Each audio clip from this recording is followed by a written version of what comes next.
కితాబ్ అల్ మహసఫ్ Abdullah bin Dawood అనే వ్యక్తి కితాబ్ అల్ మహసఫ్ అనే ఒక పుస్తకాన్ని రాశాడు. ఆ పుస్తకంలో ఈరోజున్న ఖురాను అసలు ఆనాటి ఖురాన్ కానే కాదు అన్నట్లుగా నిర్ధారించడానికి ఎన్నో రకాలైనటువంటి పొరపచ్చాలు, ఎన్నో రకాలైనటువంటి వర్షన్స్, ఎన్నో రకాలైనటువంటి చేంజెస్ ఈరోజున్నటువంటి ఖురాన్లో ఉన్నాయి అని చూడొచ్చు.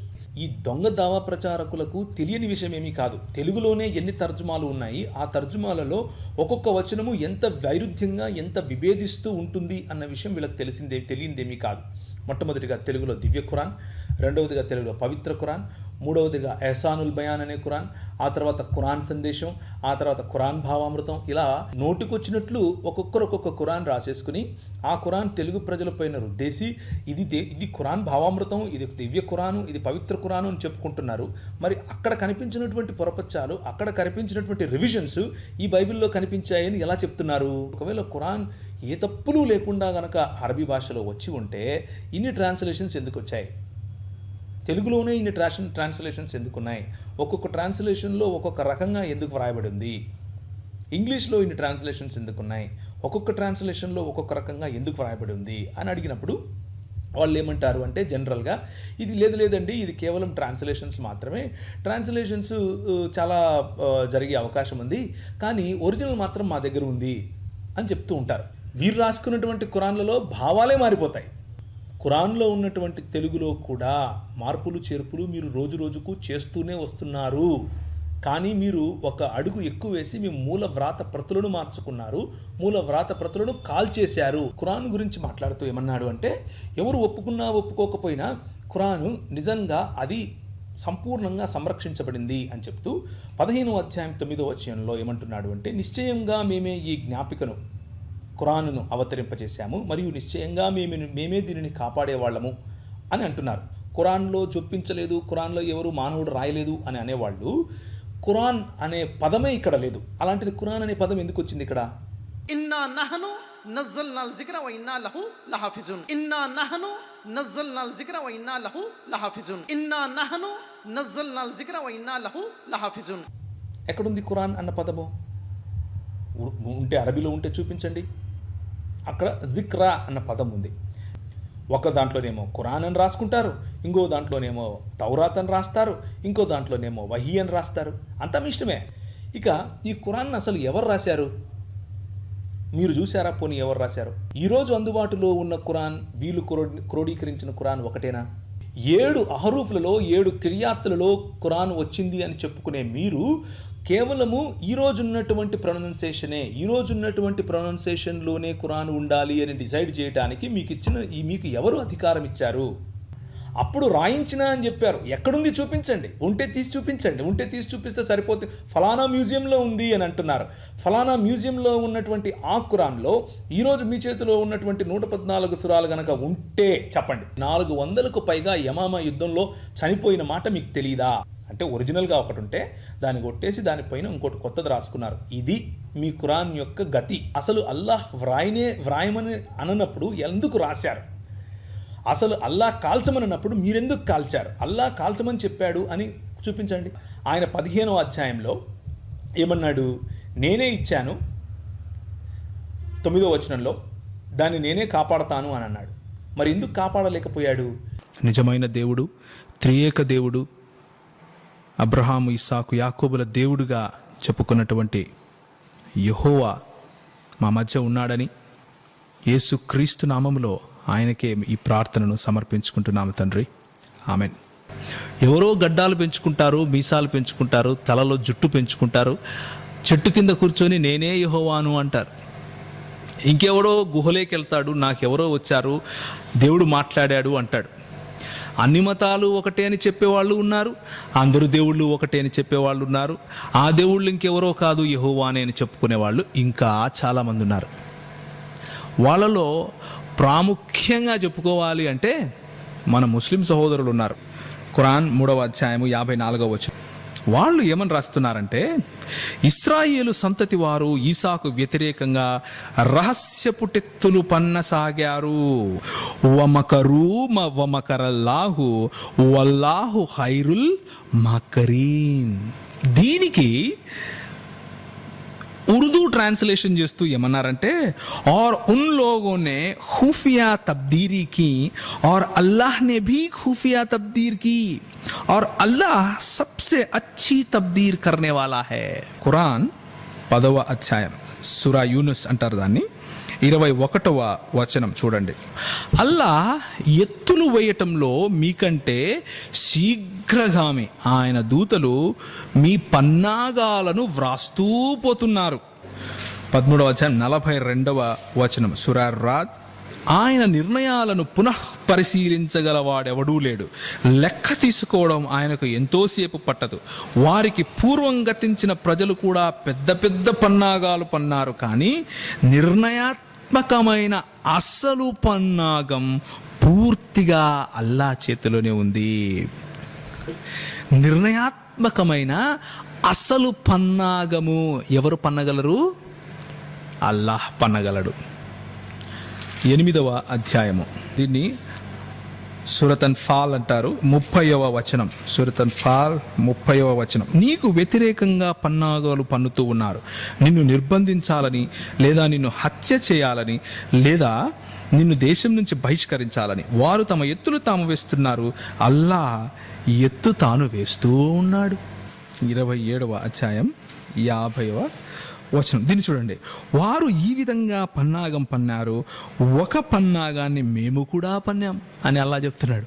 సూరత్ అల్ అరాఫ్ 7వ అధ్యాయము 178, 179 చూడండి. అల్లా ఎవడికి మార్గం చూపుతాడో వాడే సన్మార్గం పొందుతాడు, కానీ అల్లా ఎవడిని తన మార్గదర్శత్వానికి దూరం చేస్తాడో వాడే నిష్ఫలుడవుతాడు, లేకపోతే నరకాగ్నికి పాలవుతాడు. ఇంకొక మాట చూడండి, అదే 7వ అధ్యాయము 186.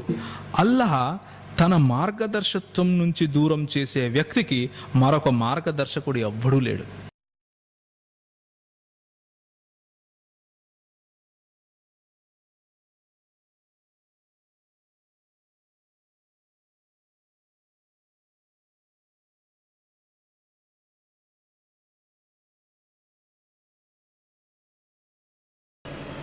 أعوذ بالله من الشيطان الرجيم بسم الله الرحمن الرحيم. అనంత కరుణామయుడు అపార కృపాశీలుడైన అల్లా పేరుతో ప్రారంభిస్తున్నాను. ఈ మధ్య ఇంటర్నెట్లో అనుకోకుండా ప్రవీణ్ పగడాల అనే ఒక క్రైస్తవ మత ప్రచారకుడు తను సాక్షి అనే ఛానల్ కూడా నిర్వహిస్తున్నాడు. అతను ఖురాన్ తెలుగులో ఇష్టం వచ్చినట్టు రాసుకున్నారు. 7-8 రకాల ఖురాన్లు, హసనుల్ బయాన్, తర్వాత వేరే కొన్ని ఖురాన్లు ఆయన కోట్ చేశాడు. ఈ 5-6 ఇవన్నీ ఇష్టం వచ్చినట్టు రాసుకున్నారు అన్నాడు. ఖురాన్ను దేవుడు అల్లా రక్షించలేదు, చాలా ఇష్టం వచ్చినట్టుగా చాలా రకాలుగా రాసుకుంటున్నారు అని ఆయన ఉద్దేశం. అయితే ఒరిజినల్ టెక్స్టుకి తర్వాత అనువాదాలకి ఆ తేడా తెలియటం లేదు ఆయనకు. ఒరిజినల్ టెక్స్ట్ ఇలా ఉంటుంది అరబ్బీలో, అరబ్బీ భాషలో మక్కా వాళ్ళు ప్రచురించారు. ఇక్కడ ప్రతి పుస్తకం అంట ఒక ఇది కూడా ఉంటుంది, ఇంగ్లీష్ ఖురాన్లో ఇంగ్లీష్ వర్షన్ ఉంటుంది, మళ్ళీ అరబ్బీ వర్షన్ కూడా ఉంటుంది. ఇప్పుడు ఉదాహరణకు బిస్మిల్లాహిర్ రహ్మానిర్ రహీం అనేది అరబ్బీ వర్షన్, దానికి తెలుగు అనంత కరుణామయుడు అపార కృపాశీలుడైన అల్లా నామముతో అని అంటారు. అదే ఇంగ్లీష్లోకి వచ్చేస్తే in the name of Allah the most gracious most merciful అని అంటారు. అయితే ఇన్ని రకాలుగా ఉంది కదా, ఇది ప్రక్షిప్త, ఇది మారిపోయింది, ఇందులో చేంజెస్ వచ్చినాయి అని అంటే అది అబద్ధం. అది అట్లాగే బిస్మిల్లాహిర్ రహమానిర్ రహీం ఖుల్ హువల్లాహు అహద్ అల్లాహు సమద్ లం యలిద్ వలం యూలద్ వలం యకుల్ లహు కుఫువన్ అహద్. దీనికి అనువాదము అల్ ఇఖ్లాస్ సూరా 112. ఓ ముహమ్మద్ సల్లల్లాహు అలైహి వసల్లం వారికి ఇలా చెప్పు, ఆయన అల్లా నిజమైన ఆరాధ్యుడు ఒక్కడు, అల్లా నిరాపేక్షాపరుడు, ఈ అక్కర లేనివాడు, ఆయన ఎవరిని కనలేదు, ఆయన కూడా ఎవరికి పుట్టినవాడు కాదు, ఆయన సరిసమానుడు పోల్చదగినవాడు ఎవరూ లేరు. ఈ విధంగా హసనుల్ బయాన్ అనే ఉర్దూలో మౌలానా మొహమ్మద్ జునాగడి రహమతుల్లా అలై రాసిన అనువాదానికి మొహమ్మద్ అజీజుర్ రెహమాన్ గారు తెలుగు అనువాదం చేశారు. ఇదే సూరాకు డాక్టర్ అబ్దుల్ రహీం బిన్ మహమ్మద్ మౌలానా గారు ఈ విధంగా అనువదించారు. ఇలాను ఆయన అల్లా ఏకైకుడు, ఇక్కడ ఏకైకుడు అని వచ్చింది, అక్కడేమో అల్లా వారికి ఇలా ఆయన అల్లా ఒక్కడు అన్న అర్థం అదే, ఏకైకుడు అన్న అర్థం అదే. అల్లా ఎవరికి అక్కర లేనివాడు అని రెండవ పాదంలో, అల్లా నిరాపేక్షాపరుడు అని ఆయన రాశాడు. నిరాపేక్షాపరుడు అన్నా ఏ అక్కర లేనివాడన్నా రెండింటి ఒకటే అర్థం. ఆయన ఎవరిని కనలేదు, ఆయన కూడా ఎవరికి పుట్టినవాడు కాదు. అంటే ఆయనకు సంతానం లేదు, బిడ్డలను కనలేదు, మరియు ఆయన కూడా ఎవరికి సంతానం కాదు అని ఇంకో రచయిత అనువదించాడు. అయితే మూలంలో కుల్ హువల్లాహు అహద్ అల్లాహు సమద్ లం యలిద్ వలం యూలద్ వలం యకుల్ లహు కుఫువన్ అహద్ అని. ఇది నువ్వు ప్రపంచంలో ఏ చైనాకి వెళ్ళినా, అమెరికాకి వెళ్ళినా, ఇండోనేషియాకి వెళ్ళినా, ఇండియాలో కానీ పాకిస్తాన్లో కానీ వరల్డ్లో ఎక్కడికి వెళ్ళినా కుల్ హువల్లాహు అహద్ అల్లాహు సమద్ లం యలిద్ వలం యూలద్ వలం యకుల్ లహు కుఫువన్ అహద్. ఇది మూల భాష, ఇది అరబీ భాష. ఇది దేవుడు అవతరింపజేసిన మూల భాష. ఇందులో మార్పులు చేర్పులు ఏమి ఉండవు. ఎక్కడ నువ్వు పులి స్టాపులు కామాలు కూడా ఇందులో మీకు కనిపించవు. కానీ అనువాదం చేసేటప్పుడు అల్లా ఒక్కడు అని ఒకరైతే ఒకడు, ఏకైకుడు అని ఇంకొకడు అనవచ్చు. ఏకైకుడు అని రాశారు కాబట్టి అది ఇష్టం వచ్చినట్టు మార్చుకున్నారు అని అంటే అది అబద్ధం. అది ఒక్కొక్క రచయిత లాంగ్వేజ్ని బట్టి తనకున్న పరిజ్ఞానాన్ని ఒకరు వ్యవహారిక భాషలో రాస్తారు, ఒకరు గ్రాంధిక భాషలో రాస్తారు, ఒకరు ఏమో అందరూ మాట్లాడుకుని సాధారణ సులభమైన శైలిలో కొంతమంది రాస్తారు. అది అంతేగాని ఖురాన్ని మార్చేశారు అని ఆయనకు తెలియకుండా ఈ ప్రవీణ్ పగడాల గారు అసలైన ఖురాన్, ఈ ఒరిజినల్ ఖురాన్ ఇట్లాంటి చూశాడు లేదు, అరబ్బీలో ఉన్న భాషలో ఉన్నది. ఇట్లాంటి ఖురాను ఇది మార్పు చెందలేదు. దేవుడు అల్లా ఏమన్నాడంటే ఇది ఖయామత్ వరకు ఈ పుస్తకాన్ని ఎక్కడా కూడా మార్చకుండా నేను అవతరింపజేశాను, దీన్ని మార్చకుండా చూసే బాధ్యత నాది అన్నాడు. అల్లా తను స్వయంగా ఆ బాధ్యత తీసుకున్నాడు. ఈ అనువాదాలను చూసి ఇది ప్రక్షిప్తాలకు పోయింది, లేకపోతే ఇది ఇష్టం వచ్చినట్టు రాసేసుకున్నారు అని అనడం సబబు కాదు. Does the glorious Quran exist in its original and pure form? And were the originals in fact burned?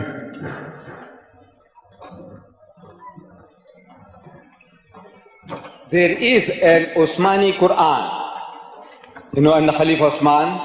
Brother Swagat mentioned something about variant readings, that Osman had those variant readings burned. And to give an example from his own speech, if somebody was shorthand, taking down notes of Brother Swagat's speech, he mentioned a number of names. He was actually mutilating them. We forgive him because when it's Ottoman or something like that, when it's saying Usman, he said something about Omar, which sounds most horrible. We are not taking exception to that because we are not used to our names. But the person who's taking shorthand and you reproduce that, you'll never be able to connect that you were talking about Osman, the third caliph of Islam, or you're talking about Omar, the second caliph of Islam. Hafsa, you pronounce it correctly.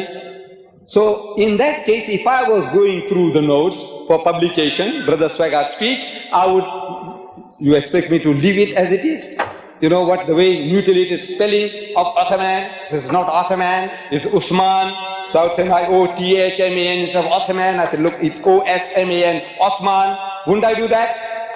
So what happened is this: the books, the Hebrew scripture as well as the Arabic scripture were written originally without the vowel points, without the vowels. Hebrew without vowels, Arabic without vowels. To a native of the language, it was quite easy to understand what was being said. But to an outsider, without the vowels, you can't make the proper pronunciation. Like, for example, in English, if it was written without vowels, that the man is sleeping on the bed, the bed will be written B-D. You know it should be bed. It's not bid, it's not bod, it's not bad, it's not bud. B-D stands for bed. You know, your senses of the language makes you to substitute the vowels in your mind. B-D stands short for bed.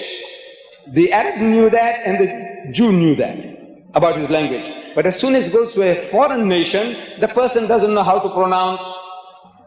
Like the word Alhamdulillahi Rabbil Alameen, which means praise be to God, the cherisher and sustainer of the worlds, written without vowels. How are you going to pronounce? Alhamdu, Ilhamdu, Alhamdu, how? So different nations, as soon as they started accepting Islam, the way they heard it, they started pronouncing it, they started writing it, mutilating the language. Like English. Some of my people, they pronounce divorce as divorce, divorce as divorce, iron as iron. What are you going to do?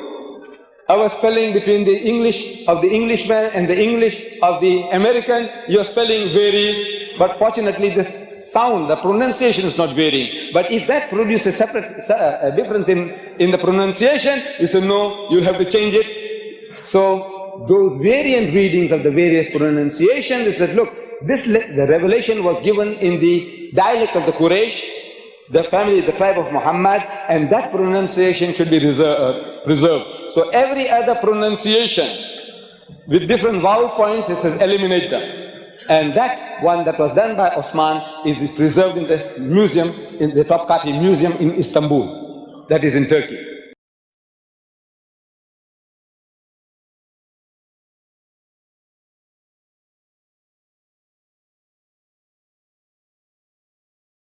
Allah gave this messenger a message that is easy to memorize, easy to remember. And here another contemporary issue that needs our attention, the facilitation of the Qur'an. Allah made the Qur'an easy on the people to memorize. Just last week, I was in a conversation with an Orientalist scholar, non-Muslim Islamic studies scholar. And their biggest thing, I don't know if you saw this documentary, I think it was on the Discovery Channel if I'm not mistaken, on the Qur'an. And they talked about how the Qur'an is not actually preserved, and it's all these different parchments, and they found this other version of it, the Dead Sea Scrolls, right? And it's missing some surahs and all of this kind of stuff. Is the Qur'an really what it was then? Or is it just a myth that the Qur'an we have now is the same as then? Let me tell you something about the Western textual criticism of the Qur'an. These people are incredibly smart at pulling off scams. And they sell a scam really well. And if you don't know the scam, you'll say, oh my God, makes sense. He's got a PhD, he must be telling the truth. It's on TV, how can that be wrong? Right? That's our standard at this point, the level of intellectual depth the Ummah has, right? I saw this documentary and it shook my iman. Seriously, it should have made you laugh. It should have made you laugh. When somebody tries to spit at the sun, it comes back on their own face. That's what they did. They spit on their own face. Let me tell you something about this. In the West, I'll start very logically, because this is again a very important concept for all of us to have that gives us confidence in Deen. When you want to preserve a document, there are two ways: written archive and oral tradition. There are only two ways of preserving a document historically. What are they again? Written archive or oral tradition. Written archive means you write it down. Oral tradition means you memorize it and make somebody else memorize it and make somebody else memorize it, and that's how it's passed down. Okay. According to Western standards and logical standards, which of these is a safer, do you know? Written archive. Written archive is safer. Why is it safer? Even though both have criticisms. If I start at that corner, I say to one brother, brother, I'm going to whisper something in your ear. I want you to whisper it to the next person. I whisper in his ear, Ahmed punched Kareem. Okay? Ahmed punched Kareem in the stomach. That's all I told him. Ahmed punched Kareem in the stomach. He whispers it to the next brother, then the next brother, then the next brother whispers it to the next, and the next. By the time we get over there, Ahmed gutted Kareem's stomach out, burnt his house down, and then blew up the neighborhood. Okay? Every person adds 1%. And by the time you go through 500 people, how much has been added? 500%. This is an error of oral communication. It's a problem of oral communication. Okay? Even if you change one word, and the next changes just one word, those one words can add up. They can add up. So the argument in Western criticism is an oral tradition goes through lots of changes. Logical, very logical. Okay, let's keep that in the back of your mind. Now come to written tradition. They didn't have Xerox back then. They didn't have scanners back then either. So if you have a book and you wrote it out, the only way to duplicate it is what? Write another one. And is it handwritten or machine written? Handwritten. And in handwritten archives, is it possible you made a mistake? It's possible. And then this book has one mistake, and then this book with one mistake went, and it got duplicated. Is it possible another mistake will happen? It's possible, right? These are possibilities, and these guys love talking about possibilities, let me tell you. Right? So now they say, okay, and by the way, in the West, when they talk about historical documents, do they pride themselves over oral traditions or written traditions in the West? Written traditions. So their understanding of something properly documented has to be what? Written. So they come to the Quran with the understanding that the only way the Quran was preserved is by what? Writing. By writing. Now, if we go by let's agree with their argument. In the beginning, let's agree with their argument, okay? If we go by their argument, if the Quran was memorized, and then person A helped person B memorize, but person B memorized it a little bit differently, and then they went and taught person C, and they memorized also a little bit differently, over time, would you have less variation, or would you have more variation? You would have more variation. And if the Quran is written down, and then it goes to another town, another copy, is it possible variations will also increase? This is a historical fact. If you're going to, especially not even stay in the same town, they're not even on the same continent. And there's no one-way flights back then either. So you're months and months and months apart. And you can't even make a phone call and say, no, you've got the wrong version. If you want to get the information to them, you've got the wrong version, you're going to be traveling for 6 months. And in those 6 months, it may have spread even more. In other words, if there is one variation, it can become 10,000 variations without the ability to control the information. You understand? And how long has this spreading of information been going on? 1,400 years plus. In other words, by going purely by Western standards, we should have so many versions of the Quran, they should be in the millions. No two people can probably have the same Quran if we go by their standards. Now come to our time.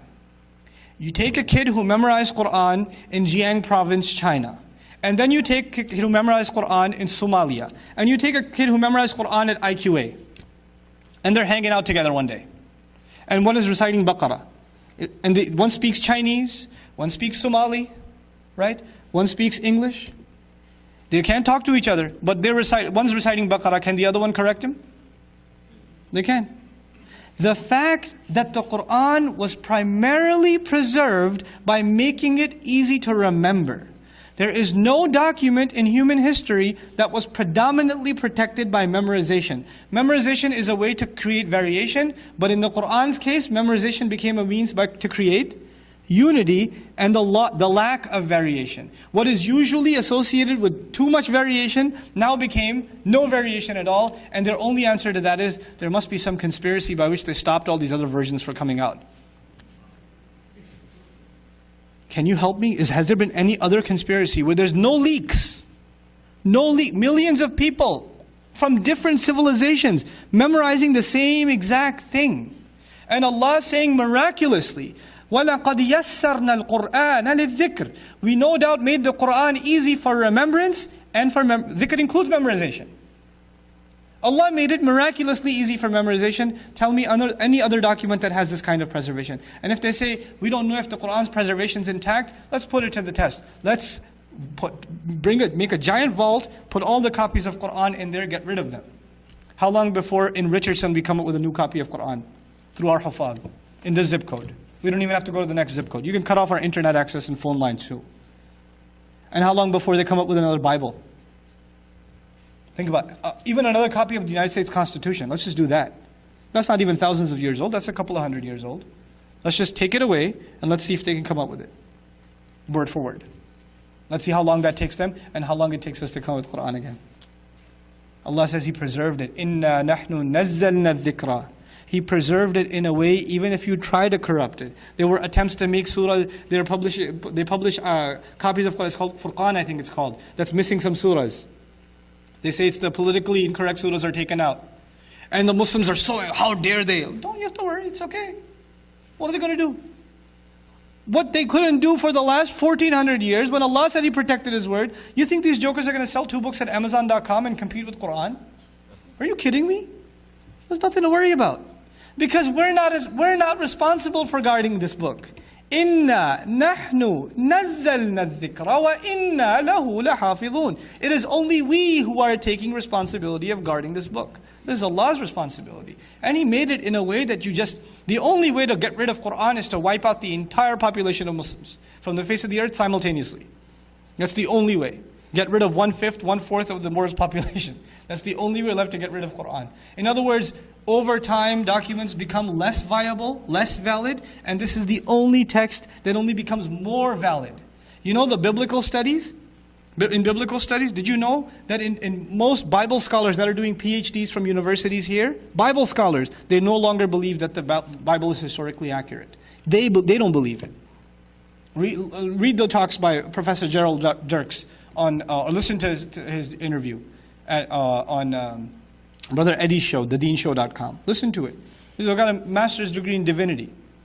This is a gift of Allah to the messenger. You couldn't get rid of this message if you tried. Not if you tried. You know, he used to be so worried. Am I going to forget the ayat? He used to be so worried. He used to rush his tongue. لا تحرك به لسانك لتعجل به. And Allah told him, إِنَّ عَلَيْنَا جَمْعَهُ وَقُرْآنَهُ. We've taken it upon ourselves to gather it and to have it communicated, have it recited. Look how Allah took that responsibility away from the messenger. Took it off his shoulders.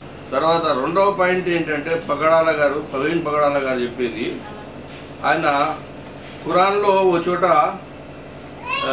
Zechariah ప్రార్థనను coat చేస్తూ, జకరియా తనకు సంతానం లేకపోతే అల్లాహ్ను ప్రార్థిస్తూ నీవే శ్రేష్టమైన వారసుడు అని అంటాడు. అల్లా వారసుడు అంటాడేంటి? అల్లా ఎవరికి వారసుడు? అల్లాకు తండ్రి ఉన్నాడా అని ఉన్నందువల్ల వారసుడయ్యాడా అని అంటున్నాడు. వారసుడు అంటే ఇక్కడ అర్థం ఆయనకు ఎవరో తండ్రి ఉన్నాడని కాదు. ఒక యజమాని చనిపోతే అతనికి వారసులు ఉంటారు. ఆ వారసులు చనిపోతే ఇంకో వారసుడు వస్తాడు. ఆ వారసులు చనిపోతే ఇంకో వారసులు వస్తారు. వారసుల వస్తువు ఆఖరికి ప్రళయ దినం నాటికి ఎవరు ఉండరు, అందరూ మరణిస్తారు. అప్పుడు వారసులు ఎవరు? అల్లా అడుగుతాడు, ఎవరయ్యా వారసులని? ఎవరు ఉండరు, ఆయనే వారసుడు. అన్నింటికి, భూమికి, ఆకాశానికి, అన్నింటికి వారసుడు ఆయన అల్లానే. అప్పుడు ఆకాశాలు ఉండవు, ఆకాశం చీలిపోతుంది, నక్షత్రాలు పేలిపోతాయి, ఇప్పుడు సూర్యుడు ఉండడు, చంద్రుడు ఉండడు, ఎవరు ఉండరు, అందరూ అన్నీ నాశనం అయిపోతాయి, అంతా ప్రళయంలో అయిపోతాయి. అప్పుడు ఆయన వారసుడు అయ్యాడు. ఇంకెవరు లేరుగా వారసులు. ఆఖరికి జిబ్రాయిల్ దూతను కూడా అల్లా చంపేస్తాడు. ప్రాణాలు తీసే మృత్యు వచ్చేస్తుంది. ఇంకెవరు వారసులు ఎవరు ఉన్నారు? ఎక్కడున్నారు చెప్పండి పగడాల గారు? వారసుడు ఆయన. వారసుడు అల్లాకు వారసుడు ఎవడు? అల్లాకు వారసుడు అల్లానే అడుగుతున్నాడు. ఎవడరా వారసుడు? నాకు వారసుడు ఎవడు? నేనే వారసుడిని, ఈ సర్వస్వాన్ని, ఈ సృష్టి అంతటికి నేనే మూలకారకుడిని, నేనే వారసుడిని అంటున్నాడు. అంతేగాని అల్లాకు ఒక తండ్రి ఉన్నాడని, ఆయన ఒక కొడుకని ఇట్లా అర్థం చేసుకొని ఇటు ముస్లింలను అటు క్రైస్తవులను వాళ్ళని దారి తప్పించడం అనేది చాలా పొరపాటైన విషయం. తెలియకపోతే వాళ్ళని తెలిసిన వాళ్ళని అడిగి తెలుసుకోవాలి, లేదంటే నోరు మూసుకొని కూర్చోవాలి. ఇంకోటి ఆయన పగడాల గారు చెప్పేది ఆయన వీడియోలో విన్నాను కాబట్టి నాకు తెలిసిన విషయం నేను చెప్తున్నాను. మక్కాలో కాబెతుల్లాలో శివుని లింగం ఉంది, ఆ లింగం చుట్టూ తిరుగుతున్నారు అన్నాడు. శివుని లింగం అక్కడ నేను హజ్కి వెళ్ళాను, అక్కడ శివుని లింగము అదంతా ఏం లేదు. అక్కడ హజ్రే అస్వద్ అని నల్లని రాయి ఆ గోడలో పెట్టి ఉంది. ఆ గోడ అది స్వర్గం నుంచి వచ్చినప్పుడు తెల్లగా ఉందని హదీసు గ్రంథాలు ఉంది. తర్వాత దాన్ని కాలక్రమేణా కొన్ని వేల సంవత్సరాలు అది నల్లగా మారిపోయింది. అది ఒకప్పుడు ఈ కాబెతుల్లా బాగా వర్షాల కారణంగా లోతట్టు ప్రాంతంలో ఉండడం వల్ల అది మొత్తం గోడలన్నీ పాడైపోయి మళ్ళీ పునర్నిర్మించవలసి వచ్చింది. అప్పుడు ఆ కాబతుల్లాలో ఉన్నటువంటి నల్లని మీరు ఏదైతే శివుడి లింగం అంటున్నారో దాన్ని పక్కకు తీసి ఆ నల్లని హజర్ అస్వద్ని పక్కకు తీసి పెట్టారు. అయితే అప్పట్లో ఉన్న తెగలు కొట్లాడుకున్నాయి, మేము ఆ గోడలో మళ్ళీ పునర్నిర్మిస్తామంటే మేము నిర్మిస్తామని చెప్పేసి అక్కడ ఉన్నటువంటి అరబ్బు తెగల వాళ్ళు కొట్లాడుకుంటుంటే వాళ్ళు కత్తులు చూసుకుంటూ ఉంటే అంతలో ఒక ఆయన చెప్తాడు, ఇప్పుడు రేపు పొద్దున మనం పరిష్కరిద్దాం ఈ సమస్యను, పొద్దున్నే కాబాలోకి ఎవరు ప్రదర్శిస్తారో వారు ఈ సమస్యను పరిష్కరించాలని ఒక తీర్మానం చేసుకుంటారు. అదేవిధంగా మరునాడు వచ్చి చూస్తే మొహమ్మద్ సల్లల్లాహు అలైహి వసల్లం వారు మొట్టమొదట వెయిట్ చేస్తారు. అక్కడికి వెయిట్ చేసినప్పుడు ఆ నల్లని రాయి హజర్ అస్వద్ ఎవరు పెట్టాలనే విషయం నువ్వు తీర్పు చెప్పాలయా అని అంటే అని అంటారు, ఒక వస్త్రాన్ని తీసుకురండి, ఆ వస్త్రంలో అది పెడదాము, మీతో ఎన్ని అయితే తెగలవాళ్ళు ఉన్నారో ఆ వస్త్రం పట్టుకొని అది తెచ్చి అక్కడ గోడలో మళ్ళీ పునర్నిర్మిద్దామని చెప్పేసి అంటే ఆ సలహా అందరికీ నచ్చుతుంది. తర్వాత ఆ హజర్ అస్వద్ తెచ్చి హుజూర్ పాక్ సల్లల్లాహు అలైహి వసల్లం వారు ఆ నల్లని రాయిని తీసుకొని ఆ గోడలో అమర్చుతారు. మక్కాలో శివలింగం ఉంది అని చెప్పే వాళ్లకు ఉమర్ రజియల్లాహు తాలా అన్హు ఇచ్చినటువంటి సమాధానం బాగా సరిపోతుందని నా ఉద్దేశం. ఒకసారి ఉమర్ రజియల్లాహు తాలా అన్హు మక్కాను సందర్శించినప్పుడు అక్కడ ఉన్నటువంటి శివలింగంగా హిందువులు భ్రమపడేటటువంటి ఆ నల్లటి హజర్ అస్వద్ అనే నల్లటి స్వర్గపు రాయిని ఉద్దేశించి ఉమర్ రజియల్లాహు తాలా అన్నారు, ఓ హజర్ అస్వద్, నిన్ను ముహమ్మద్ సల్లల్లాహు అలైహి వసల్లం వారు ముద్దు పెట్టుకుంటూ ఉండగా నిన్ను చూసి ఉండకపోతే నిన్ను ముద్దు పెట్టుకునేవాడిని కాదు, నువ్వు కేవలం ఒక రాయి మాత్రమే, నీలో ఎలాంటి మహిమలు కానీ ఏమీ లేవు, అందువల్ల నీ గౌరవం అంతవరకే అని చెప్పి ఉమర్ రజియల్లాహు తాలాను వారు అన్నారు. అందువల్ల ముస్లింలు ఆ రాయికి ఏదో మహిమలు ఉన్నాయని కానీ మరే విధంగా కానీ అనుకోవడం లేదని ఇక్కడ గుర్తించాల్సిందిగా కోరుతున్నాను. ఒకసారి ఉమర్ రజియల్లాహు తాలాను ఆయన ఖలీఫా వారు ఆయన పీరియడ్లో మొత్తం 1/3 వరల్డ్ ముస్లింలు గెలుచుకున్నారు. 85 లక్షల చదరపు కిలోమీటర్ల దూరంలో ఉన్నటువంటి ప్రాంతాన్నంతా ముస్లింల వశమైపోయింది. ఇదంతా ఎలా జరిగింది అనుకుంటున్నారు? ఇది ఖురాన్ మహిమ. ఖురాన్ వాళ్ళ చేతిలో ఖురాన్ ఉంది, హదీస్ ఉంది, మొహమ్మద్ ప్రవక్త వారి సాంప్రదాయం ఉంది. ఈ వీటితోనే వీళ్ళు ఒకప్పుడు అరబ్బులు, వాళ్ళ దగ్గర ఏ విద్య లేదు, వాళ్ళు చిన్న చిన్న విషయాలకు పెద్ద పెద్ద యుద్ధాలు చేసుకొని చచ్చిపోతుండేవాళ్ళు, వాళ్ళ దగ్గర ఏ సాంప్రదాయం లేదు, ఏ పద్ధతి లేదు. అటువంటి వాళ్ళకి ముహమ్మద్ సల్లల్లాహు అలైహి వసల్లం వారు వారికి విద్యను నేర్పి ఈ ప్రపంచానికి ఒక నాగరికతను బోధించినటువంటి వారు. దానికి రుజువు ఎందుకు అంటే ఇప్పుడు ప్రపంచంలో 85-90 దేశాలు ముస్లిం దేశాలు ఉన్నాయి. దాదాపు 200 కోట్ల మంది ముస్లింలు ఉన్నారు. మరి ఒక ప్రవక్త మొహమ్మద్ ఒక్కడే వచ్చాడు ముస్లింగా ముందు, మరి ఆ ఒక్కడు దాంట్లో నిజం లేకపోతే ఇన్ని 100,000 కోట్లాది మంది ఇస్లాం మతాన్ని ఎలా స్వీకరిస్తారు? ఈ స్వీకరించడమే ఈ ఖురాన్ ఒక నిజమైన గ్రంథం, ఒక సత్యమైన గ్రంథం. అల్లా సత్యమైన దేవుడు, మీరు దేవుడు అని అల్లా గారు అంటాడు. ప్రవీణ్ కుమార్ అల్లా గారు మనుషుల్ని సంబోధించినట్టు అంటుంటారు. అల్లా గారు అని అల్లా అనకూడదు, అల్లా సుబ్హానహు తాలా అనండి. తర్వాత అల్లా రబ్బుల్ ఇజ్జత్ అనండి, లేకుంటే అల్లా జల్ల జలాలహు అమ్మ వాళ్ళు అని గౌరవంగా పిలవాలి. ఇష్టం వచ్చినట్టు అల్లా గారు అని మనుషుల్ని పిలిచినట్టు పిలవకూడదు. అల్లా గారు అని అంటుంటాడు ఆయన పగడాల గారు. హజ్లో తర్వాత ఈ సఫా మర్వా పర్వతాల ఎందుకు పరిగెడతారు అన్నాడు. సఫా మర్వా పర్వతాల మధ్య హజర్ అస్సలాం పరిగెత్తింది కాబట్టి ఆనాడు ఆ సాంప్రదాయాన్ని నిలబెట్టడానికి పరిగెడతాను. కానీ వాళ్ళు దీనికి ఇష్టం వచ్చినట్టు హుజూర్ పాక్ సల్లల్లాహు అలైహి వసల్లం వారు కూడా చూపించారు, ఈ విధంగా హజ్ చేయాలి. ఆ ముహమ్మద్ ప్రవక్త వారు చెప్పిన పద్ధతిలోనే ఆ విధంగా చేయబడుతుంది. కానీ అది ఇష్టం వచ్చినట్టు ఆనాడు బరిబత్తలా ఉరికారు వాళ్ళు, ఇప్పుడు బట్టలు వేసుకొని ఉరుకుతున్నారు మీరు, వాళ్ళకు మీకు తేడా అయింది అన్నాడు. అది హాజిరా అస్సలాం ఇబ్రాహిం అస్సలాం వారు హాజిరాను ఇస్మాయిల్ను తెచ్చి ఆ నిర్మానుష్యమైనటువంటి పంటలు పండని కొండరాళ్లలో దేవుని ఆజ్ఞతో అల్లా ఆజ్ఞతో అక్కడ మక్కా ఇప్పటి మక్కా నగరం ఉన్న చోట వదిలి వెళ్ళారు. అప్పుడు ఆమె అన్నది, మమ్మల్ని ఇక్కడ వదిలిపెడుతున్నారు, మరి మేము ఎట్లా బతకాలి, ఇక్కడ ఏమి తినడానికి లేదు తాగడానికి లేదు అని అంటే, ఇది అల్లా ఆజ్ఞ అంటే, అల్లా ఆజ్ఞ అయితే మాకు ఎలాంటి భయం లేదు, అల్లాయే కాపాడుతాడు, మీరు వెళ్ళండి అన్నాడు. అప్పుడు ఆమె వాళ్ళు తెచ్చుకున్న నీళ్లు అయిపోతాయి. ఆ నీళ్ళు అయిపోయినప్పుడు బాబు ఏడుస్తుంటాడు. ఆ బాబుకు నీళ్ళ కోసం అని చెప్పేసి ఏమన్నా ఒంటెల బిడారాలు ఏమైనా వెళ్తున్నాయేమో అని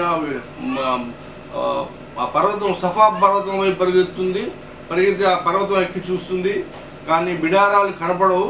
మళ్ళీ మర్వా పర్వతం వైపు వస్తుంది, మర్వా పర్వతం అక్కడ కూడా ఏమి కనపడవు. అట్లా 7 సార్లు తిరుగుతుంది ఆమె. హాజిరా అస్సలాం తిరిగి ఆమె కొన్ని చోట్ల పరిగెడుతుంది, కొంచెం నెమ్మదిగా నడుస్తుంది. అదే పద్ధతిలో హాజీలు కూడా కొన్ని చోట్ల పరిగెత్తుతారు, కొంతమంది నెమ్మదిగా నడుస్తారు. ఇదే హజ్జు మీది అని అన్నాడు ముహమ్మద్ సల్లల్లాహు అలైహి వసల్లం. కాబా చుట్టూ తిరగడం, సఫా మర్వా మధ్య పరిగెత్తడం. మరి ఆనాడు పరిగెత్తి ఆ త్యాగం చేసింది కాబట్టి అక్కడ ఒంటరిగా ఉన్నట్టు వాళ్ళిద్దరూ లేదా ఇప్పుడు కోట్లాది మంది ఉంటున్నారు అక్కడ. ఇప్పుడు కోట్లాది మంది ప్రపంచం మొత్తం వాళ్ళు ఆ త్యాగం చేసిన ప్రదేశానికి వెళ్ళి ప్రదక్షిణలు చేస్తున్నారు. దానికి కారణం ఏంటి అని అంటే, ఈ హాజిరా అస్సలాం ఆనాడు చేసిన త్యాగానికి గుర్తుగా ఇప్పుడు హాజీలంతా పరిగెడతారు అక్కడ. అది ఆ సఫా మర్వా పర్వతాల మధ్య పరిగెత్తడానికి కారణం. బైబిల్ దేవుని వాక్యము, ఖురానే చెప్తుంది.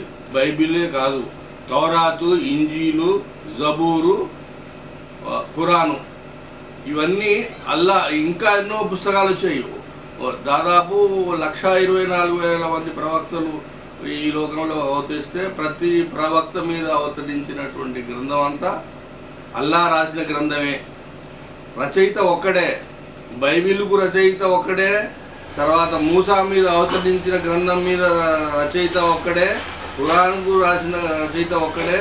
తర్వాత ఎన్ని గ్రంథాలు అయితే తెలియని గ్రంథాలు మనకు ఎన్నో ఉన్నాయి, ఆ గ్రంథాల రచయిత అంతా ఒకడే. అల్లా తెలియజేసిన జ్ఞానమే మనుషులకు ఉంది, వాళ్ళకు కొత్తగా వచ్చిన జ్ఞానం ఏమీ లేదు. అల్లా తెలిపితేనే జ్ఞానం వస్తుంది.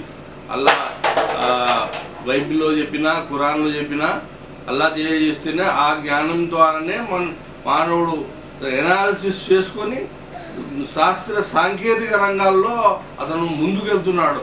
అంతే తప్ప ఆయన తనకంటూ మన మానవుడికి తెలిసింది ఏమీ లేదు. సర్వస్వం సర్వజ్ఞుడు అల్లాయే. పగడాల గారు చెప్పేది ఏంటంటే, ఇస్మాయిల్ అస్సలాంకు ఇస్లాంకు ఏం సంబంధం లేదు, ముహమ్మద్ సల్లల్లాహు అలైహి వసల్లంకు ఏం సంబంధం లేదు, ఆయన ఎక్కడో బతికాడు, ఎక్కడో చచ్చిపోయాడు అని అంటాడు ఆయన. ఇది ఇప్పటి కాదు, ఖురాన్లో ఉంది. ఆలే ఇమ్రాన్ 65వ వచనంలో, ఓ గ్రంథం గల వారలారా, మీరు ఇబ్రాహీం విషయంలో ఎందుకు గొడవపడుతున్నారు? తౌరాతు, ఇంజీలు గ్రంథాలైతే ఆయన తర్వాతనే అవతరించాయి కదా, అయినా మీరు అర్థం చేసుకోరే. గ్రంథం గల వారని అంటున్నాడు. తౌరాతు మూసా మీద అవతరించింది, ఇంజీలు ఈసా మీద అవతరించింది. అయితే ఈ ఈసాకు మూసా మీద అవతరించిన గ్రంథాల కంటే ముందే ఇబ్రాహీం ఉన్నాడు, ఇస్మాయిల్ ఉన్నాడు. మరి మీరు ఇంజీలు గ్రంథంలో చూసి ప్రక్షిప్తానికి గురైనటువంటి ఇంజీలు గ్రంథంలో అనగా బైబిల్ గ్రంథంలో చూసి ఇస్మాయిల్కు ఇస్లాంకు సంబంధం లేదు, హుజూరే పాక్ సల్లల్లాహు అలైహి వసల్లం వారి కూడా సంబంధం లేదు, ఆయనకు అరబ్బీ భాష రాదు అసలు, ఆయన అక్కడికి వచ్చి అరబ్బీ భాష నేర్చుకున్నాడు ఇస్మాయిలు అని మీ గ్రంథాల్లోనే ఉంది, సహీ బుఖారీలో ఉంది, ఇస్మాయిల్ అరబ్బీ భాష నేర్చుకున్నాడని ఉంది అని చెప్పారు. అరబ్బీ భాషలో సహీ బుఖారీలో ఉన్నమాట వాస్తవమే. అయితే ప్రవక్త మొహమ్మద్ వారు కూడా ఆయన చిన్నప్పుడు అరబ్బీ భాష నేర్చుకోవడానికి పల్లెటూరులో చిన్నప్పుడు అక్కడ అరబ్బీ దేశంలో బాగా అరబ్బీ భాష నేర్చుకోవడానికి పల్లెటూళ్ళకి పంపించేవాళ్ళు పిల్లల్ని. అక్కడనే వాళ్ళు పెరిగేవాళ్ళు. ఎందుకంటే అరబ్బీ భాష పల్లెటూళ్ళలో చాలా బాగా చక్కగా ప్రస్ఫుటంగా మాట్లాడతారని చెప్పేసి వాళ్ళు బాగా నేర్చుకోవాలని పిల్లల్ని పంపేవారు. అయితే మొహమ్మద్ సల్లల్లాహు అలైహి వసల్లం వారికి అరబ్బీ భాష రాదా? మరి ఆయన ఎందుకు అరబ్బీ భాష నేర్చుకోవడానికి పల్లెటూరుకి వెళ్ళాడు? అట్లాగే ఇస్మాయిల్ అస్సలాం వారికి కూడా అరబ్బీ భాష వచ్చినప్పటికీ కూడా వాళ్ళు జుర్ఖం తెగ వాళ్ళు నేర్పించారు అంటే జుర్ఖం తెగ వారు ఇంకా మంచి వాళ్ళ లాంగ్వేజ్ వాళ్ళు నేర్పించుంటారు. అరబ్బీ భాష చాలా పురాతనమైనటువంటి భాష అది. అక్కడ చాలామంది ప్రవక్తలు ఆదు, సమూద్, జాతు, సాలియా వంటి ప్రవక్తలు వచ్చారు. వాళ్ళు అరబ్బీ భాషలోనే ప్రబోధనలు చేశారు. చాలా పురాతనమైన భాష, అద్భుతమైన భాష అరబ్బీ భాష అది. ఆ అరబ్బీ భాష నేర్చుకున్నాడు ఇస్మాయిలు. అందువల్ల అసలు ఇస్మాయిల్కు అరబ్బులకు సంబంధమే లేదు అని అంటే అది అర్థం లేని మాట. తర్వాత ఇబ్రాహీమే నిర్మించాడు కదా కాబతుల్లాను. ఇబ్రాహీము, ఇస్మాయిల్ ఇద్దరు కలిసి నిర్మించారు కాబతుల్లాను నిర్మించింది కూడా ఇబ్రాహీము ఆర్ ఇస్మాయిలు ఇద్దరు నిర్మించారు. అందులో ఇబ్రాహీం ఖురాన్లో ఉంది. సూర్య ఇబ్రాహీంలో ఇబ్రాహీం ప్రార్థించిన ఆ సందర్భాన్ని కూడా కాస్త జ్ఞాపకం చేసుకోండి. అతను ఇలా వేడుకున్నాడు, నా ప్రభు ఈ నగరాన్ని అనగా మక్కా నగరాన్ని శాంతి భద్రతల నగరంగా చేయి, నన్ను నా సంతానాన్ని విగ్రహ పూజ నుంచి కాపాడు. మా ప్రభు నా సంతానంలో కొందరిని పంటలు పండని కటిక లోయలో నీ పవిత్ర గృహం వద్ద వసింపజేశాను. కటిక లోయలో అంటే ఇప్పుడు కాబతుల్లా ఉన్న ప్రదేశం కటిక లోయలుగా ఉండేది. అక్కడ ఓ మా ప్రభు వారు నమాజును నెలకొల్పేందుకే ఇక్కడ వదిలిపెట్టాను. అక్కడ పంటలు పండని ఎటువంటి తినడానికి తాగడానికి అవకాశం లేనటువంటి ప్రదేశంలో నమాజును నెలకొల్పేందుకు అక్కడ వదిలిపెట్టాడు ఇబ్రాహీం. మరి అటువంటి ఇబ్రాహీంకు ఇస్మాయిల్కు సంబంధం లేదంటే ఎట్లాగా? కనుక ప్రజల్లో కొందరి మనుషులు వారి వైపుకు మొగ్గేలా చేయి, వారిని తినడానికి పండ్లు ఫలాలను ప్రసాదించు, వారు కృతజ్ఞులుగా మెలిగేందుకే. ఈ ముసలితనంలో నాకు ఇస్మాయిలు, ఇస్హాకులను ప్రసాదించిన అల్లాహ్కు కృతజ్ఞతలు. నిశ్చయంగా నా ప్రభు మొరను ఆలకించేవాడు. నా ప్రభు నన్ను నమాజును నెలకొల్పేవానిగా చెయ్యి, నా సంతతి నుండి కూడా ఈ వ్యవస్థను నెలకొల్పే వారిని నిలబెట్టు. ప్రభు నా ప్రార్థనలను ఆమోదించు. మా ప్రభు నన్ను, నా తల్లిదండ్రులను, విశ్వాసులను లెక్క తేల్చే రోజున క్షమించు. ఈ విధంగా ఇబ్రాహీము ప్రార్థించాడు అల్లాహ్. ఈ విధంగా ప్రార్థించడం వల్ల అల్లాహ్ సుబ్హానహు తఆలా ఇస్మాయిల్ వంశంలోనే ముహమ్మద్ సల్లల్లాహు అలైహి వసల్లం వారు జన్మించారు. ఆఖరి ప్రవక్త, ఖాతిమున్ నబీయీన్. ఆ ముహమ్మద్ సల్లల్లాహు అలైహి వసల్లం తర్వాత మరెవరు ప్రవక్తలు రారు. ఇది అంతిమ గ్రంథం. ఈ అంతిమ గ్రంథము గీటురాయి లాంటిది. అంటే బంగారం ఏదైనా వస్తువుని తీసుకొచ్చి, ఏదైనా ఇనుప వస్తువుని తెచ్చి ఇది బంగారం అంటే ఇది బంగారం అవునా కాదా అని గీటురాయి ఎట్లా చూస్తుందో, ఖురాన్ కూడా ఈ పాత ఇంతవరకు వచ్చిన గ్రంథాల్లో ఉన్న వాస్తవమా కాదా ఏది అనేది తేల్చి చెప్పుతుంది గీటురాయిలాగా. ఇది ఖురాన్ ముందు నిలబెడితే ఖురాన్ ఏదైతే చెప్పిందో అదే కరెక్టు. మిగతా గ్రంథాల్లో ఏమైనా ప్రక్షిప్తాలు, ఏమైనా మార్పులు చేర్పులు జరిగితే ఖురాన్ పట్టేస్తుంది. ఏ విధంగానైతే గీటురాయి ఇది బంగారం కాదు, ఇది ఇనుప ముక్క అని చెప్తుందో ఆ విధంగా ఖురాన్ పట్టేస్తుంది. ఈ ఖురాన్ అవతరింపజేసింది అల్లాహ్. అందువల్ల ఖురాన్ ఎక్కడిది, ఇస్మాయిల్ ఎక్కడివాడు, ఇస్మాయిల్ ఇక్కడెక్కడో కాదు అక్కడెక్కడో ఇజ్రాయిల్లో ఉన్నాడు. ఇవన్నీ హరికథలు, బుర్రకథల్లాగా చెప్పి ప్రజల్ని పక్కదో పట్టించడం ఈ పగడాల వారు మానుకోవాలి. క్రైస్తవులను, యూదులను ఖురాన్ గ్రంథం చాలా గౌరవంగా గ్రంథం గలవారు అని సంబోధిస్తుంది. అట్లాగే ఈసా పేరు వస్తే ఈసా అస్సలాం అంటారు ముస్లింలు. ఈసా అస్సలాం, మూసా అస్సలాం. ఈసా అస్సలాం అని ఏ క్రైస్తవుడు కూడా అంటుండగా నేనైతే వినలేదు. ఈసా యేసుక్రీస్తు అంటారు, కానీ దాని తర్వాత అస్సలాం అంటే వారిపై శాంతి కురియుగాక అని అంటాడు ముస్లిం అయితే. ఆ విధంగా యేసుక్రీస్తును గౌరవించే వాళ్ళలో ముస్లింలే ముందున్నారు. క్రైస్తవులు యేసుక్రీస్తు అని అంటారు, కానీ ఆయనపై శాంతి కురియుగాక అలాంటి పదాలు, గౌరవమైనటువంటి పదాలు ఏం వాడరు. అయితే ఈ పగడాల గారు మాత్రం మొహమ్మద్ సల్లల్లాహు అలైహి వసల్లం వారు ఒక పిచ్చివాడు, ఒక ఇంకేదో అల్లా కూడా ఆయన కూడా పిచ్చివాడు అన్నట్టుగా ఒక చోట అంటుంటాడు. ఆయన ఈ పిచ్చివాడు అని ఈ పగడాల వారు ఏదో ఇది అంటున్నాడో ఈయన కొత్తగా అనలేదు. ప్రవక్త ముహమ్మద్ సల్లల్లాహు అలైహి వసల్లం వారు మొదట ఖురాన్ అవతరిస్తున్నప్పుడు కూడా అరబ్బులు, ఆనాటి కాఫీర్లైనటువంటి అరబ్బులు కూడా ఈయన పిచ్చివాడు, ఈయన మంత్రగాడు, ఈయన ప్రవక్త అయినట్లయితే ఈయన దేవదూతలు ఎందుకు లేరు, ఈయనకు పెద్ద తోట ఇచ్చేది ఉండే కదా దేవుడు, లేకుంటే బంగారం వెండి ఉండే నిధి ఇచ్చేది ఉండే కదా, ఈయన వెంట దేవదూతలు నడిచేది ఉండేది కదా, ఈ ఖురాన్ కూడా అబద్ధము, ఈ ఖురాన్ కూడా ఈయన సృష్టించుకున్నాడు అని అంటుండేవాళ్ళు. ఇప్పుడు పగడాల గారు అన్నట్టుగానే, ఎందుకంటే ఇది చర్మిత చరణం, ఇట్లాంటి పగడాల వాళ్ళు వస్తుంటారు, ఆనాటి అరబ్బుల వాళ్ళు వస్తుంటారు. ఈ ఖురాన్ మాత్రం ఇట్లాగే ఉంటుంది, ఇది ఖయామత్ దాకా ఉంటుంది, ఇట్లా అనేవాళ్ళు అంటుంటారు. వీరిపై దేవుని శాపం పడుతూనే ఉంటుంది, దేవుని శిక్ష కూడా వస్తూనే ఉంటుంది. వాళ్ళకు కూడా అది వచ్చేంతవరకు కూడా వాళ్ళకి తెలియదు. ఆనాడు కూడా శిక్షలు పడ్డాయి వాళ్ళ మీద. అట్లా అన్న వాళ్ళంతా నాశనమైపోయారు. అందువల్ల ఈ ప్రవక్త ముహమ్మద్ని ఆయనను గౌరవించడం నేర్చుకోండి. ఆయనను గౌరవించకపోతే దేవుని శిక్ష వచ్చి పడుతుంది. అల్లాని కూడా ముస్లింల అల్లా వేరు, యెహోవా వేరు, దేవుడు వేరు అని ఇట్లా వేరు వేరు చేసి ఏం చేద్దామని నువ్వు? ఖురాన్ చెప్తుంది ఆమంతు బిల్లాహి అని అంటుంది. ఆమంతు బిల్లా అంటే ఈమాన్ లావు, అల్లాహ్ పర్ అంటే విశ్వాసం వహించండి అల్లాహ్పై. ఆమంతు బిల్లాహి వ మలాయికతి వ కుతుబి అంటే కితాబులు, ఏవైతే గ్రంథాలు అవతరించాయో వాటి మీద విశ్వాసం వహించు. విశ్వాసం వహించకపోతే నువ్వు ముస్లిము కాదు అని ఇస్లాం పలుకుతుంది. నువ్వేమో ముస్లింల దేవుడు అల్లా వేరు, అల్లా గారు అంటాడు, అల్లా అంటే అల్లా ఎవరో, అల్లా వాళ్ళది ఎక్కడి నుంచి వచ్చాడో అని అంటాడు. ఈయనేమో యెహోవా వేరు అంటాడు, హిందువుల దేవుడు వేరంటాడు.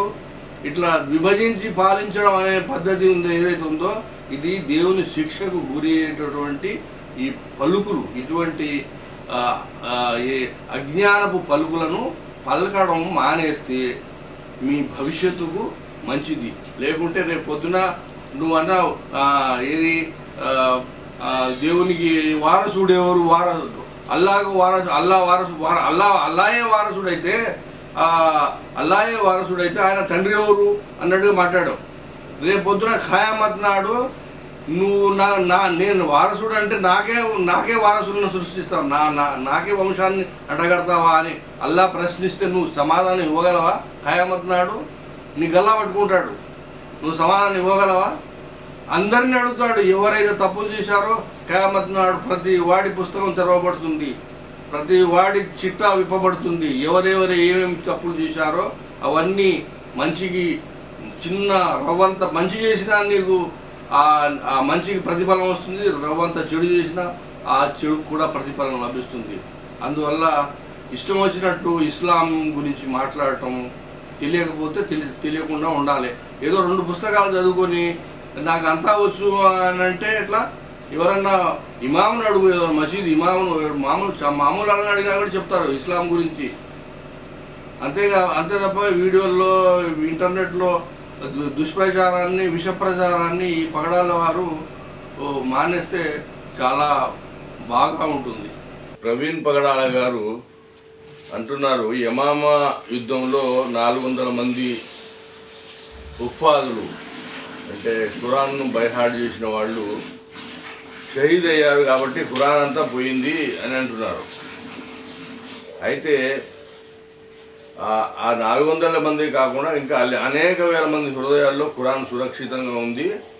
అయితే అప్పటికి ఉమర్ రజియల్లాహు తాలాను వారు ఆలోచించింది ఏంటంటే ఈ విధంగా యుద్ధాల్లో మరణిస్తే ప్రమాదం ముంచుకొస్తుందని చెప్పి మొదటి ఖలీఫా అబూబకర్ రజియల్లాహు తాలాను గారితో సమావేశమై మనము ఖురాన్ క్రోడించుకుందాము అని చెప్పారు. అప్పుడు ఉమర్ రజియల్లాహు తాలాను కొద్దిగా భయపడి అల్లా ప్రవక్త ముహమ్మద్ సల్లల్లాహు అలైహి వసల్లం వారు చేయని పని నేను ఎట్లా చేయగలను అన్నారు. అప్పుడు ఉమర్ రజియల్లాహు తాలా అన్నారు, అల్లా సాక్షిగా అల్లా మీద ప్రమాణం ఇది మంచి పని అన్నారు మర్రజతాను. అప్పుడు వహీని లిఖించే జయద్ బిన్ తాబిత్తో సమావేశమయ్యి ఈ విషయం ప్రస్తావించినప్పుడు ఆయన అన్నారు, ఒక పర్వతాన్ని ఒక చోటు నుండి మరో చోటికి తరలించడం చాలా సులభం, నాకు ఈ పని కంటే కూడా ఖురాన్ను క్రోడీకరించడం నాకు చాలా కష్టమైన పని. ఒక పర్వతాన్ని ఈ ఒక ప్లేస్ నుంచి ఇంకో ప్లేస్కి చేంజ్ చేయమంటే నేను ఈజీగా చేంజ్ చేయగలనేమో కొంతకాలం, కొన్ని సంవత్సరాల తర్వాతైనా, ఇది చాలా భారంతో కూడుకున్నది. ఆయన కూడా భయపడ్డాడు ముందు. అయితే వాళ్ళంతా వీరపాక్ సల్లల్లాహు అలైహి వసల్లం వారు ఏమన్నారంటే, మీకు ఏదైనా సమస్య ఎదురైనప్పుడు మీరు ఖురాన్లో చూడండి, ఖురాన్లో ఆ సమస్యకు పరిష్కారం దొరకనప్పుడు మరి హదీసు గ్రంథాల్లో చూడండి, హదీసు గ్రంథాల్లో కూడా మీకు ఆ సమస్యకు సమాధానం దొరకనప్పుడు పండితులను స్కాలర్స్ని అడగండి, అక్కడ కూడా మీకు దొరకకపోతే మీరంతా పెద్దవాళ్ళంతా ఒక చోట సమావేశమై ఒక నిర్ణయానికి రండి. నిర్ణయానికి వస్తే ఆ నిర్ణయానికి వహికి ఉన్నంత బలం ఉంటుంది. అందువల్ల ఆ విధంగా మీరు ప్రొసీడ్ అవ్వండి. ఒకవేళ కొన్ని విషయాలు చెప్పకపోయి ఉండవచ్చు, ఇట్లాంటి ఇప్పుడు ఉదాహరణకి ఖురాన్ని క్రోడీకరించడం వంటి సమస్య, అప్పుడు ఆ విధంగా అందరూ ఆనాటి అరబ్బులు ఎవరైతే ఉన్నారో ఏ ఒక్కరు కూడా వ్యతిరేకించలేదు. అందరూ కూడా ఖురాన్ క్రోడీకరించవలసిందే, కాలక్రమేణా అది దానికి నష్టం వాటిల్లే అవకాశం ఉందని చెప్పేసి దాన్ని క్రోడీకరించడం, ఒక కాపీని, తర్వాత దాన్ని 4 కాపీలుగా చేయడం. అందులోని ఒక కాపీ టర్కీలోని ఇస్తాంబుల్లో ఇప్పటికీ భద్రంగా ఉంది. దాన్ని కావాలంటే యూట్యూబ్లోకి వెళ్ళి ఇంటర్నెట్లో దాన్ని ఇప్పటికీ సందర్శించవచ్చు. దాని వీడియోలు ఉన్నాయి, దాని ఫోటోలు ఉన్నాయి.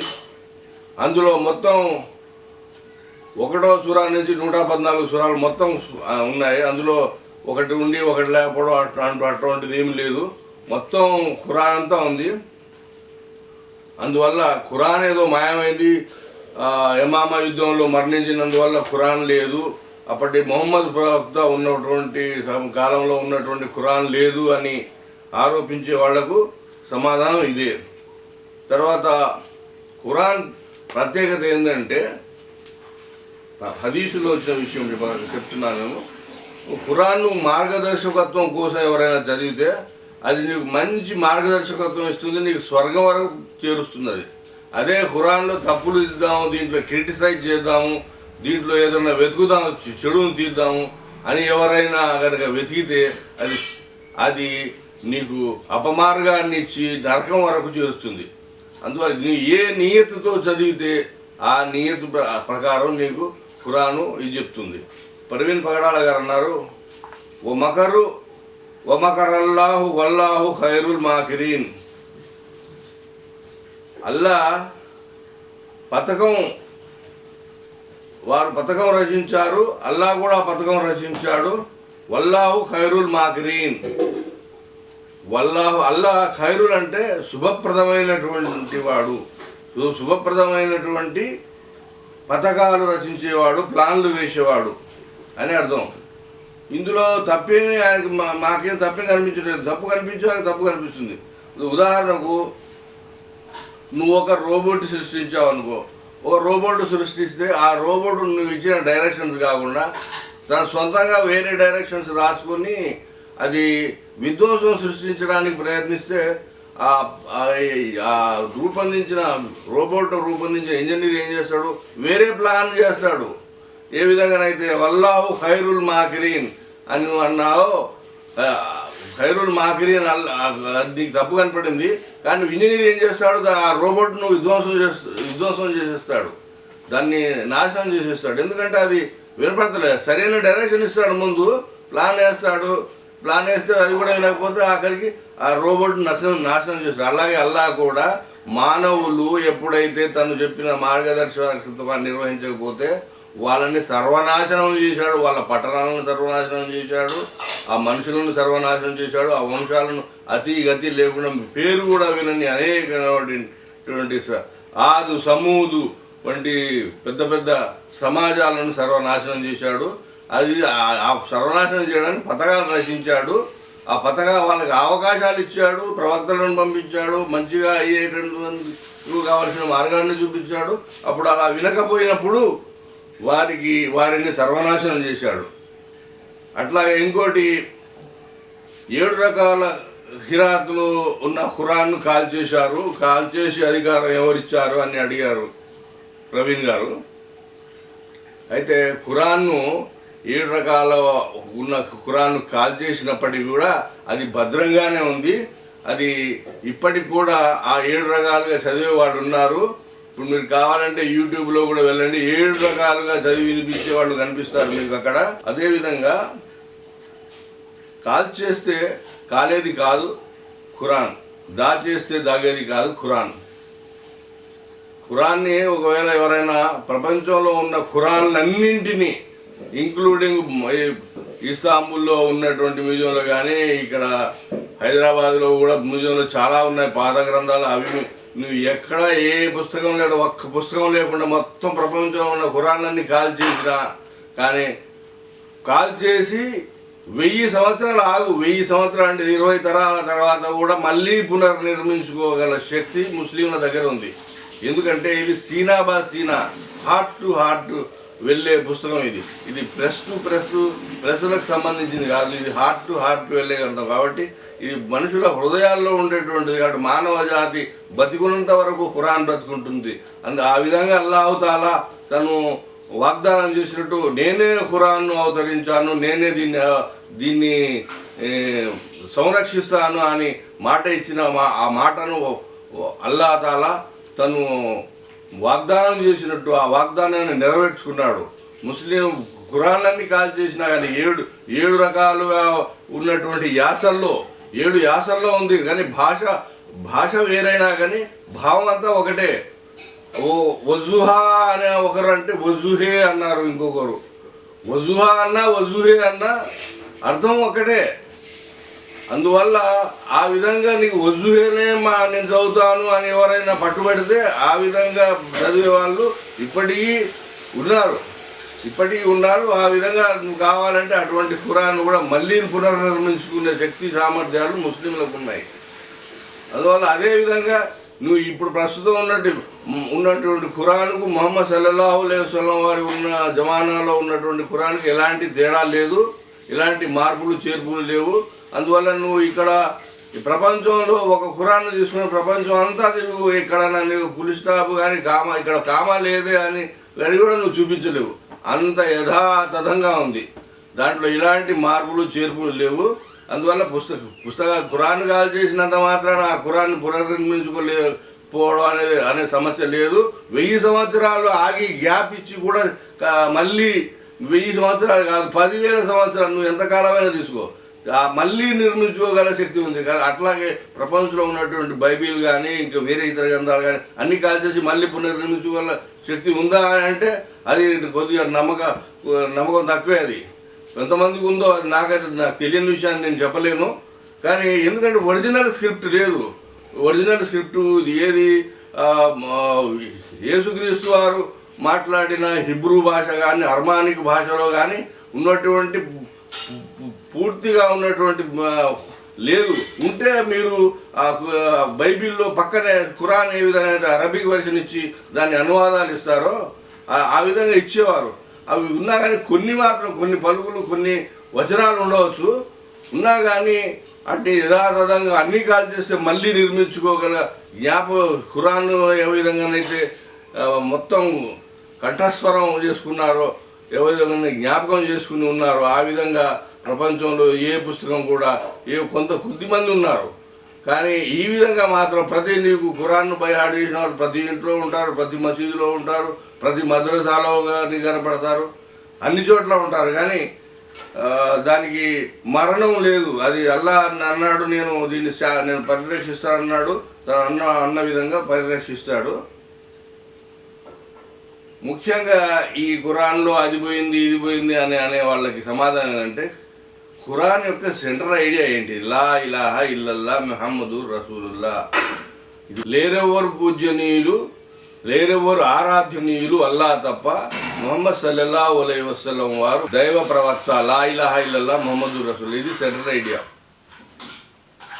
అయితే ఈ లేరెవరు ఆరాధనీయులు అని అని ఏ మతం అయితే చెబుతుందో ఆ మతాలన్నీ కరెక్టే. అయితే దానికి ఇంకా బహుదైవ ఆరాధనను ఖురాన్ ఖండిస్తుంది. దేవునికి భాగస్వాములను కల్పించడం అనేది తప్పు అని అన్ని గ్రంథాలు పేర్కొన్నాయి. మూసా అన్నాడు, ఈసా అన్నాడు, అంతకుముందు ఇబ్రాహీం అన్నాడు. ఇబ్రాహీం అయితే ఇంకా చాలా గట్టిగా, అందుకని అల్లా అన్నాడు ఇబ్రాహీం ధర్మాన్ని అనుసరించు అన్నాడు ముహమ్మద్ సల్లల్లాహు అలైహి వసల్లం వారు. అంతకుముందు కూడా వేదాల్లో కూడా నీకు ఏకదైవ ఆరాధన గురించి ప్రసక్తి ఉంది, ఎక్కడ చూసినా ఉంది. ఎవరైతే ఏకదైవ ఆరాధన కాకుండా బహుదైవ ఆరాధనను సమర్థిస్తారో అల్లా అలాంటి వారిని శిక్షిస్తారు అని అంటాడు. అదే ఖురాన్ సందేశం. ముహమ్మద్ సల్లల్లాహు అలైహి వసల్లం వారి పద్ధతిని అనుసరించండి, ఆయన చెప్పిన మాటలు వినండి అని అంటుంది ఖురాన్. అయితే అనువాదాలు లక్షలు ఉన్నాయి, చాలా ఉన్నాయి, లక్షలు. ఒక భాష ఉంటే దాంట్లో ఆయన అన్నట్టు 20 కాదు 40, 100, 1000 కూడా ఉంటాయి. అనువాదాలు ఎన్నున్నా అనువాదాల్లో కొన్ని తప్పులున్నా, అనువాదాల్లో కొన్ని వైరుధ్యాలున్నా, మూలంలో ఎలాంటి వైరుధ్యాలు కానీ, ఎలాంటి తప్పులు కానీ, ఎలాంటి కింద మీద అనేది మార్పులు చేర్పులు లాంటివి కానీ ఏమీ జరగలేదు, జరగవు, జరగబోవు. దానికి అల్లా నేను రక్షిస్తానన్నాడు. ఆయన తన వాగ్దానాన్ని నెరవేర్చుకుంటాడు. తర్వాత ఇది ఖురాన్కు పట్టిన గతి అన్నాడు. ఇది ఖురాన్కి గతి కాదు, ఇది ఖురాన్ వైభవం, ఇది మహావైభవం. ఖురాన్కు మహావైభవం. ఏ గ్రంథం అయినా ఉందా 10,000 సంవత్సరాల తర్వాత కూడా పునర్నిర్మించుకునే శక్తి ఎవరికి ఏదైనా గ్రంథానికి ఉందా? ఏ గ్రంథానికి లేదు. ఎందుకంటే ఇది గుండెల్లో ఉంది. గుండెల్లో నుంచి నువ్వు తీయలేవు, లైబ్రరీ నుంచి తీయగలవు, మ్యూజియంలో నుంచి తీయగలవు, మసీదులో నుంచి తీసి కాలబెట్టగలవు, లేకపోతే ఇళ్లలో నుంచి తీసి కాలబెట్టగలవు. గుండెల్లో నుంచి తీసి నువ్వు కాలబెట్టలేవుగా. ఒక గుండె నుంచి ఇంకో గుండెకి వెళ్తుంది. మద్రసాల్లో వేలల్లో లక్షల్లో వాళ్ళు చదువుతున్నారు, బైహార్ట్ చేస్తున్నారు. మళ్ళీ నెక్స్ట్ ఆ తర్వాత బైహార్ట్ చేస్తారు. ఆ తర్వాత ఎందుకంటే ముస్లింల ఖురాన్ను మించి వేరే గ్రంథం ఏమి లేదు. దానికన్నా తమ ప్రాణాల కన్నా దాన్ని అధికంగా ప్రేమిస్తారు, దానికోసం సర్వస్వం త్యాగవస్తారు. కాబట్టి అది సురక్షితంగా ఉంటుంది. అల్లా తన వాగ్దానాన్ని నెరవేర్చుకుంటాడు. నేనే అవతరింపజేశాను, నేనే దీన్ని సంరక్షిస్తున్నాడు. ఇది ఆ ఖురాన్ అనే పదం లేదు, స్మృతి అనేది. స్మృతి ఖురాన్కు ఇంకో పేరు స్మృతి. స్మృతి అనే గుర్తించాలని నేను కోరుతున్నాను. జికర్ అని ఉంది. జికర్ అంటే ఖురాన్ అనే వాక్యం లేదు కదా, జికరు ఉంది అన్నాడు. జికర్ అంటే ఖురానే. ఖురాన్కు చాలా పేర్లు ఉన్నాయి, ఇందులో ఒక పేరు జికరు. అందువల్ల ఖురాన్ను కాల్ చేసిండ్రు, ఖురాన్ నాశనం అయిపోయింది అని భ్రమపడే వారికి చెప్పేది ఒకటి ఏంటంటే, దాన్ని ఎన్ని సంవత్సరాలైనా ఎన్ని కాల్ చేసినా పునర్నిర్మించుకునే శక్తి ఉంది అని గమనించాలి. ఓపిక ఈ ప్రసంగం విన్న అందరికీ ధన్యవాదాలు.